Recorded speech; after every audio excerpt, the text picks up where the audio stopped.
नमस्कार दोस्तों, स्वागत है आपका आपके अपने YouTube channel Bihar blind student help में। दोस्तों, आज के होम साइंस एपिसोड में अध्याय 7 जिसका नाम है शारीरिक श्रम को कम करने वाले उपकरणों का व्यवहार, पूरे अध्याय एक ही वीडियो में सुनेंगे। प्यारे दोस्तों, इस वीडियो में बताए गए सभी जानकारी एवं तथ्यों को ध्यान से सुनें। अगर हो सके तो उन्हें नोट भी कर सकते हैं, ताकि परीक्षा के समय आपके सामने प्रश्नों का पर्याप्त संग्रह हो जाएंगे, जिससे आपको रिवीजन करने में मददगार साबित होगा। वीडियो में आगे बढ़ने से पहले आपसे एक रिक्वेस्ट है, यदि आप इस चैनल पर नए आए हैं तो चैनल को सब्सक्राइब कीजिएगा, वीडियो को लाइक और दोस्तों और सहपाठियों के साथ शेयर कीजिएगा। अपनी कीमती राय कमेंट में जरूर लिखिएगा। आगे इस चैनल पर किस तरह का कंटेंट देखना पसंद करेंगे, क्योंकि इस चैनल पर इसी तरह के से इंफॉर्मेटिव हेल्पफुल वीडियो लाया जाएगा आने वाले समय में और भी यूनिक होने वाला है, इसलिए आप इस चैनल से जुड़े रहें। आइए दोस्तों, सुनते हैं मीनाक्षी मैम से।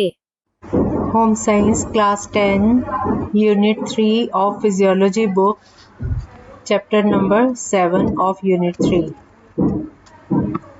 शारीरिक श्रम को कम करने वाले उपकरणों का व्यवहार। सामान्य गृहिणी का अधिकांश समय और श्रम रसोई बनाने, घर द्वार को साफ रखने, कपड़े लत्तों को साफ करने जैसे अनेक कार्यों में लगता है। आजकल संपन्न घरों में कुछ ऐसे उपकरणों का व्यवहार होने लगा है जिनके द्वारा रसोई के सभी कार्य, कपड़ों की सफाई आदि अपेक्षाकृत कम श्रम से संपन्न हो जाता है। लेकिन मध्यम और निम्न आय वर्ग की गृहिणियां इनका उपयोग नहीं कर पाती, क्योंकि ये उपकरण कीमती होते हैं। प्रस्तुत पाठ में हम ऐसे उपकरणों के व्यवहार के अलावा कुछ ऐसे सुझाव देंगे जो सामान्य आय की गृहिणियों के लिए उपयोगी हैं। टॉपिक है रसोई घर में श्रम करने के सामान्य उपाय, common measures to reduce work in kitchen. रसोई पकाने में गृहिणी को अपेक्षाकृत कम शारीरिक श्रम लगे, इसके लिए निम्नलिखित उपाय काम में लाए जा सकते हैं। नंबर 1, रसोई घर में या इसके समीप ही जल प्राप्ति के साधन हो, ताकि गृहिणी को जल लाने के लिए बार बार रसोई घर के बाहर ना जाना पड़े।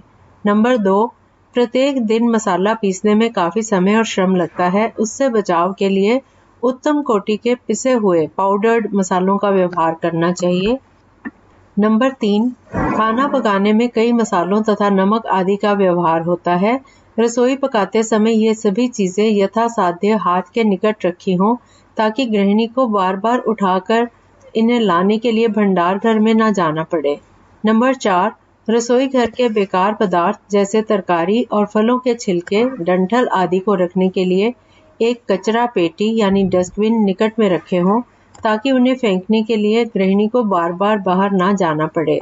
नंबर 5, रसोई पकाने में यथासंभव ऐसे साधनों का व्यवहार करना चाहिए जिनसे कम धुआं निकलता हो। ईंधनों में यथासाध्य उपलों का व्यवहार नहीं करना चाहिए। साधारण आय के परिवारों के लिए कोयले का व्यवहार करना अधिक उपयुक्त होता है। आजकल गैस के चूल्हों का व्यवहार आम हो गया है। इनके प्रयोग से धुआं नहीं होता और ईंधन का अपव्यय भी रोका जा सकता है। नंबर 6, मैले कपड़ों को साफ करने के लिए गृहिणी को काफी श्रम करना पड़ता है। यदि साफ करने वाले कपड़ों को पहले ही सादे या सोडा मिले गर्म जल में भिगोकर रखा जाए तो कपड़े आसानी से साफ हो जाते हैं। नंबर 7, गृहिणी को घर की सफाई करने में काफी समय लग जाता है, अतः ध्यान रखना चाहिए कि कमरे जो हैं वो कम गंदे हों, जिनके लिए जूतों को कमरे के बाहर नहीं लाना चाहिए, भीतर नहीं लाना चाहिए और बाहर रख देना चाहिए। और घर में प्रवेश करने के पहले पांवदान पर जूतों या पैरों को साफ करने के बाद ही कमरे में प्रवेश करना चाहिए। अगला टॉपिक है कुछ सामान्य उपकरण। नंबर 1, छीलनी स्क्रैपर।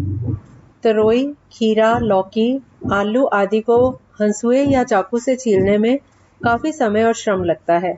इनको छीलने के लिए सामान्य तथा सस्ते संयंत्र बाजार में उपलब्ध हैं। प्रत्येक गृहिणी को इनका व्यवहार करना चाहिए। नंबर 2, साधारण कुकर, कॉमन कुकर। कुकर में भात, दाल जैसे भोजन एक साथ ही तथा कम समय में पक जाते हैं। इसमें ईंधनों का अपव्यय बहुत कम होता है। छोटे परिवारों के लिए इनका व्यवहार अधिक लाभदायक होता है। Number 3, pressure cooker. Pressure cooker में कम समय में खाना पक जाता है, साथ ही इसमें ईंधन की बचत भी होती है तथा खाना बनाने में श्रम भी कम लगता है। इसके द्वारा तैयार किए गए खाद्य पदार्थों में इनका अधिकांश सार तत्व मौजूद रहता है। भात, दाल, मांस तथा अन्य रसदार भोज्य पदार्थों को पकाने के लिए यह बहुत उपयुक्त होता है। यह विभिन्न आकारों में बाजार में उपलब्ध है। आवश्यकता अनुसार छोटे, मंझोले या बड़े आकार के प्रेशर कुकर का उपयोग करना चाहिए। इसमें श्रम, समय और ईंधन तीनों का बचाव होता है। नंबर 4, बत्तीदार स्टोव, कॉमन विक स्टोव्स। साधारण स्टोवों में प्रायः केरोसिन तेल का ही व्यवहार होता है। इसमें बत्तियां लगी रहती हैं। जहां स्थान का अभाव हो वहां इसका व्यवहार करना अधिक सुविधाजनक होता है। आजकल बाजार में कई प्रकार के बत्तीदार स्टोव उपलब्ध हैं। अपनी सुविधानुसार इनका उपयोग करना चाहिए। नंबर 5, बत्तीहीन स्टोव, विकलेस स्टोव्स। रसोई पकाने के सामान्य चूल्हों में बत्तीहीन स्टोव अधिक उपयोगी होता है। इससे धुआं कम निकलता है, जिससे कि कमरे जो हैं वो गंदे नहीं होते।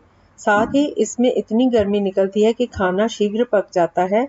इसमें एक खास विशेषता यह भी है कि इसे शीघ्रता से जलाया या बुझाया जा सकता है। छठा point, pressure stove. Pressure stove जो है उनमें ईंधन के रूप में केरोसिन या स्पिरिट का व्यवहार होता है। केरोसिन वाला प्रेशर स्टोव कम खर्चीला तथा अपेक्षाकृत कम खतरनाक होता है। छोटे परिवार के लिए यह अधिक उपयुक्त होता है। इसमें हवा भरनी पड़ती है। 7वां पॉइंट, गैस स्टोव। उच्च तथा मध्यम आय वाले परिवारों के लिए यह अधिक उपयुक्त होता है। इससे धुआं नहीं निकलता है। ताप अधिक रहने के कारण इस पर खाना शीघ्र ही पक जाता है। इसमें एक विशेषता यह भी है कि यह 1 सेकंड में जलाया या बुझाया जा सकता है। आवश्यकता पड़ने पर इसे तुरंत काम में लाया जा सकता है। ऐसे परिवारों के लिए जहां अतिथि कुछ समय आया करते हैं और उनका चाय आदि से स्वागत करना पड़ता है, गैस का चूल्हा अधिक उपयोगी होता है। इसके व्यवहार में सावधानी बरतनी चाहिए। 8वां पॉइंट, बिजली का चूल्हा, इलेक्ट्रिक स्टोव। जहां बिजली सहज, सुलभ तथा सस्ती हो, वहां बिजली का चूल्हा अधिक सुविधाजनक होता है। इसके व्यवहार में काफी सावधान रहना चाहिए।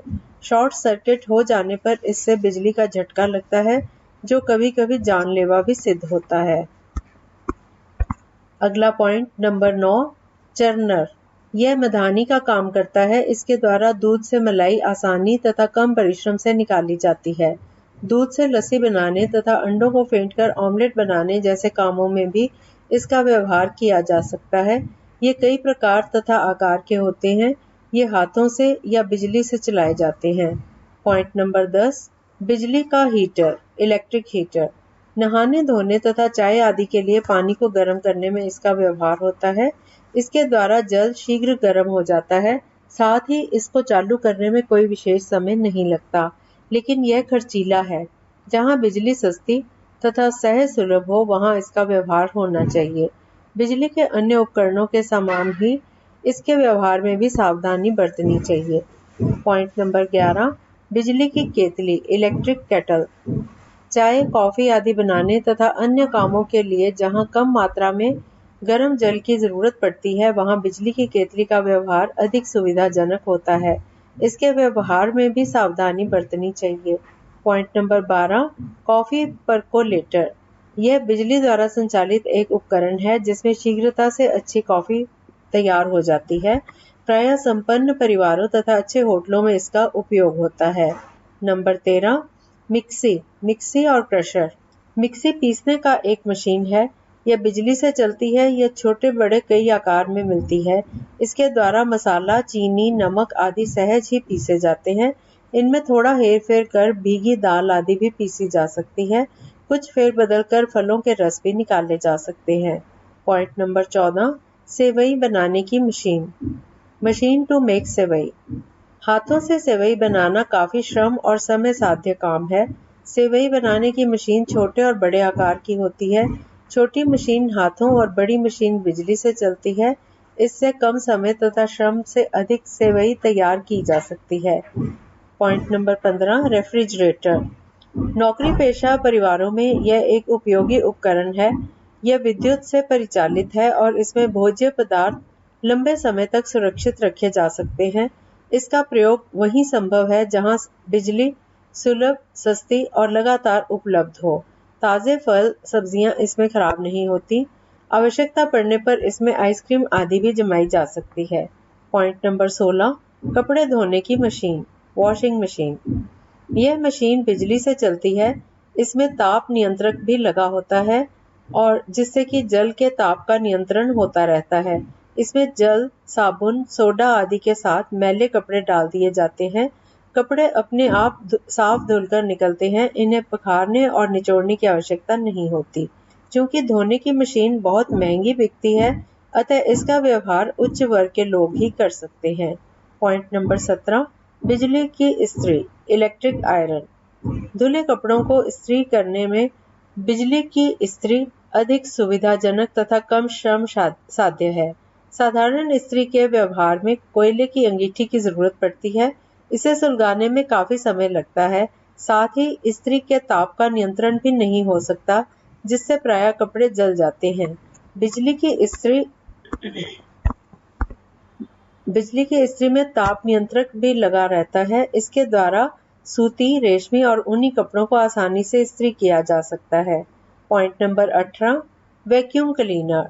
कमरों में बिछे गद्दों, कलीनों से गर्द निकालना कठिन काम है। वैक्यूम क्लीनरों द्वारा इनके गर्द शीघ्र निकल आते हैं। यह मशीन भी विद्युत चालित होती है। इसका व्यवहार ऐसे उच्च वर्ग के घरों में होता है जिनके कमरों की फर्श पर कालीन बिछे होते हैं। सामान्य परिवारों के व्यवहार के लिए यह नहीं है। पॉइंट नंबर 19, सिलाई की मशीन, स्यूइंग मशीन। गृहिणी के लिए कपड़ों की सिलाई करना काफी समय और श्रम साध्य काम है। आजकल बाजार में कई प्रकार की सिलाई मशीनें उपलब्ध हैं। इनके द्वारा साधारण सिलाई और इनमें विशेष उपकरण लगाकर सुंदर सुंदर कढ़ाई भी आसानी से की जा सकती है। पॉइंट नंबर 20, बुनाई की मशीन, निटिंग मशीन। स्वेटर, बच्चियों के लिए फ्रॉक, शॉल आदि हाथ से बुनने में काफी समय लगता है। आजकल बाजार में बुनाई के लिए एक से एक सुंदर मशीनें उपलब्ध हैं। इनमें कुछ ऐसी हैं जिन्हें सामान्य आय की गृहिणी भी आसानी से खरीद सकती है। अवकाश के समय अपने परिवार के लिए स्वेटर आदि बुनने के अलावा दूसरों का स्वेटर बुनकर कुछ पैसे भी अर्जित किए जा सकते हैं। सामान्य आय वाले परिवार की गृहिणी के लिए यह विशेष उपयोगी है। और अंत में द्रष्टव्य। ऊपर कुछ सामान्य उपकरणों के नाम और उनके उपयोग दिए गए हैं। इनका उपयोग कैसे किया जाता है, इसका विवरण नया उपकरण खरीदते समय प्राप्त होता है। व्यवहार के विवरण के नियमानुकूल ही उपकरण विशेष का व्यवहार करना चाहिए। Class 10 home science physiology book का यूनिट 3 का चैप्टर नंबर 7 की प्रश्नावली। वस्तुनिष्ठ प्रश्न। पहला टाइप है सही उत्तर का संकेताक्षर क, ख, ग या घ लिखें। पहला प्रश्न, श्रम, समय और ईंधन की बचत के लिए प्रमुख यंत्र हैं क टोस्टर, ख प्रेशर कुकर, ग विद्युत केतली, घ रेफ्रिजरेटर। दूसरा प्रश्न, खीरा, लौकी आदि किस उपकरण से छीले जाते हैं? क ब्लेड से, ख खुरचनी से, ग छीलनी से, घ इनमें कोई नहीं। दूसरी टाइप के क्वेश्चंस हैं रिक्त स्थानों की पूर्ति करें। पहला, डैश कुकर में कम समय में खाना पक जाता है। नंबर 2, साधारण स्टोवों में प्रायः डैश तेल का ही व्यवहार होता है। नंबर 3, डैश के द्वारा दूध से मलाई आसानी तथा कम परिश्रम से निकाली जाती है। के बाद लघु उत्तरीय प्रश्न, शॉर्ट आंसर टाइप क्वेश्चंस। पहला प्रश्न, रसोई घर के लिए आधुनिक उपकरणों में किन्हीं 3 के नाम तथा उपयोग लिखें। नंबर 2, रसोई बनाने में श्रम और समय बचाने वाले 3 आधुनिक उपकरणों के नाम लिखें। नंबर 3, रसोई घर में आधुनिक उपकरणों का उपयोग किस किस काम के लिए होता है। नंबर 4, कुकर में खाना बनाने से क्या लाभ हैं। नंबर 5, एक अच्छी गृहिणी अपने श्रम की बचत तथा समय का सदुपयोग किस प्रकार करेगी। नंबर 6, प्रेशर कुकर के 3 फायदे क्या हैं। और अंत में दीर्घ उत्तरीय प्रश्न, लॉन्ग आंसर टाइप क्वेश्चंस। पहला प्रश्न, रसोई घर से संबद्ध आधुनिक श्रम बचत उपकरणों का प्रयोग क्यों आवश्यक है? किसी एक उपकरण का वर्णन करें। नंबर 2, रसोई बनाने में श्रम, समय और ईंधन की बचत कैसे की जाती है, इसके सामान्य उपाय बताइए। नंबर 3, घरेलू मैले कपड़ों को साफ करने में श्रम और समय कम लगे, इसके लिए आप अपने सुझाव दें। और इसके साथ ही इस चैप्टर की रिकॉर्डिंग कंप्लीट। वीडियो को देखने के लिए धन्यवाद। यदि आपको यह वीडियो अच्छा लगा तो लाइक, शेयर और सब्सक्राइब दोस्तों के साथ शेयर करें। जल्द ही प्रस्तुत करेंगे आपकी सेवा में आपके समक्ष अगला अंक।